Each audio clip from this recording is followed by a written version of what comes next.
Hello, guys. Coach Paul here. I'm back with another Chalk Talk.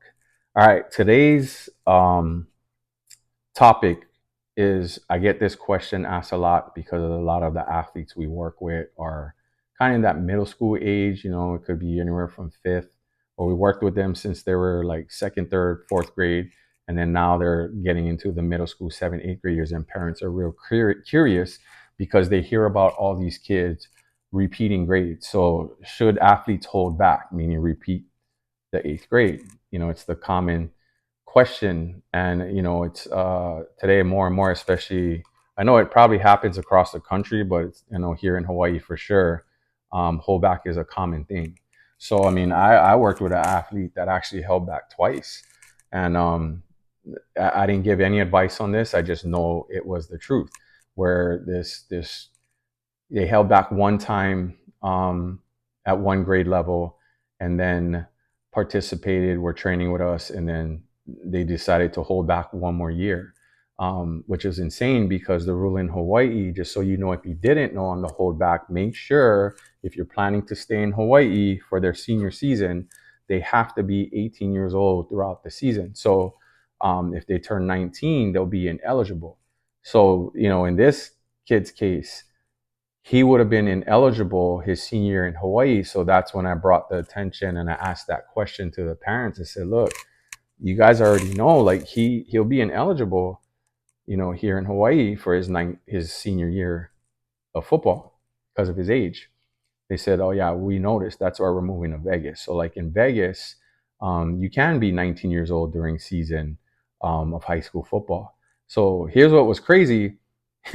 He entered as a freshman, he turned 16 when he was a freshman playing, which is kind of crazy because when I look back at my time, I'm a late birthday. So my senior season, I actually was 16 years old, turning 17 during that season. So my birthday is in September. So football season already started. I was 16 and I turned 17 in September. So it's crazy to think that you have a 16-year-old freshman. You know what I'm saying? So like that's more common today. So, at the time when I watched college football throughout the years, more and more I was seeing true freshmen starting on teams in college, D1 big schools, and just doing the thing. And I never questioned age. I never looked into all of that. But after knowing how the holdback works, these kids we should be in the NFL when they're entering college as a freshman near. So, that's why they're doing it big as a true freshman. Freshman, if you didn't know, that means they literally just graduated their senior year, and that following year they're starting at the D1 level or any college level. That's considered a true freshman. Most freshmen get into their first season and they will redshirt that year, meaning they're on the squad, their time hasn't started yet, but they're practicing and doing everything else that they're doing just to get them prepared for the next season as a freshman, not a true freshman. So that's kind of the language used. But back to the holdback. So this video is more for the ones who feel discouraged, for the parents who feel like I'm not holding back my kid, and you have every right, to have that decision where the trend is hold back, right? Repeat the eighth grade or seventh grade or whatever grade level, so that they have that extra year. Why do they do it? So that they can develop physically more. And I've seen it. I've seen it help kids. I worked with one athlete where during the COVID times, this student got held back. He was in a public school in the middle school. And in a public school setting, just so you know, parents, you can't just hold back in a public school. I used to be a teacher that worked in a DOE. It's not that simple. There's a due process.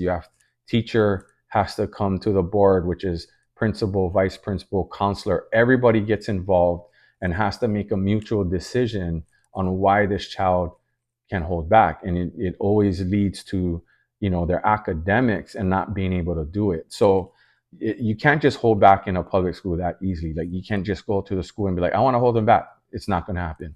So, but this one was COVID year online. he was struggling, just didn't get good grades. Just so happened they figured out academically that we're gonna hold him back. Like we're basically gonna hold him back 1 year, and it had nothing to do with sports, but not knowing this kid was an athlete. So um, he was on the shorter side. Great athlete though. I mean, physically, I mean, you knew he had what it took to play at the D1 level. Um, but he just the height wise. But let me tell you, by the time he got to his senior year, because of that holdback, his height did catch up enough for him to get a D1 look, and now he's at a D1 school. All right. So is it there's positives? Absolutely. But this video is not made to degrade a holdback. It's not a negative, thing. The thing is just to guide parents who feel like I'm not holding back my kid just for sports. So don't feel pressure to do it. Now, so holdback is mainly done. There is a big positive on the development side, right? Like my own son, my older son, he was held back in the elementary due to his reading not being up to par. So he was held back 1 year by accident, not by accident, but wasn't for sports. We didn't know he was going to play football at the time, but he was held back due to his reading. And the next year, man, just took off reading from the holdback. So, but did that might have played a role in his career when he got older?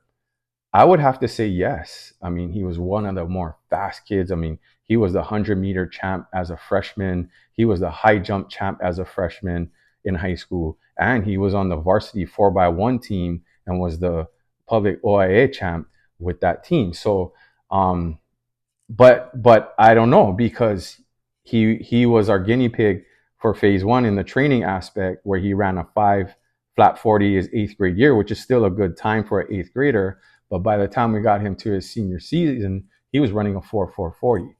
All right. So here's my next point. Which is better, hold back, no hold back? That's a personal choice between you and your child, your athlete, right? No matter what sport. Now, is it beneficial for the physical development? 100%, right? And that's why people do it. But do you feel bad if I don't hold back my kid because I feel morally and academically this is where he should be, and we want him to continue or she continue at this level and not do a holdback? 100%. Then go with that. But here's the key for either way. If the holdback is for development physically, we got to make sure they're not just playing their sport all year round. What do they have to do? They need to be training the way they should be to help that development physical growth during that time. Now, let me rewind back to that one athlete I talked about that got held back during the COVID middle school year in that public school. That kid trained with us. All right. So I knew what his physical, where he was going to be if he grew and he continued to work. Now, same for the athlete that's not doing the holdback. They need to be training. And when I say training, you're not just training at home in your garage. Like, you're getting with a trainer that knows what they're doing so that you can invest. And key word of investment is not paying. It's investing, meaning you want a return on your investment. Your return on your investment is helping your child develop physically to the best of their athletic ability so that they can get recruited to the next level, whether if it's that physical athletic scholarship or academic scholarship. The key at the end of the day for an athlete is to take whatever they can financially to not have to pay for their tuition for their academics. So my older son went to a D3 school. They don't give away athletic scholarship. He could have went to a D1. Even if he walked on physically, he could play at the D1 level, walk on, or scholarship. He chose D3 because he didn't want football to be the forefront. His mindset was, I know I'm not going to make it to the NFL at the time.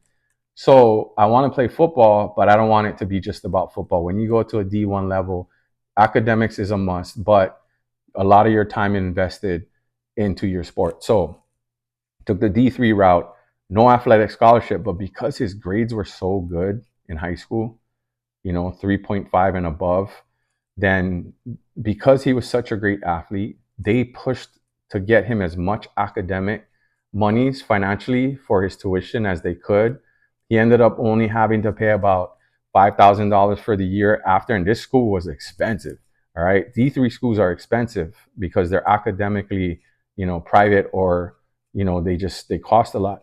So he ended up finding some scholarships on the side because of his academics and covered almost his whole tuition that way. So my point is, physical, whatever you choose in hold back or not hold back, you have to be outworking everybody. You can't just be participating in what everybody else is doing, which means in the off season, especially, you should be getting with a trainer or somebody so that you can separate yourself from the pack.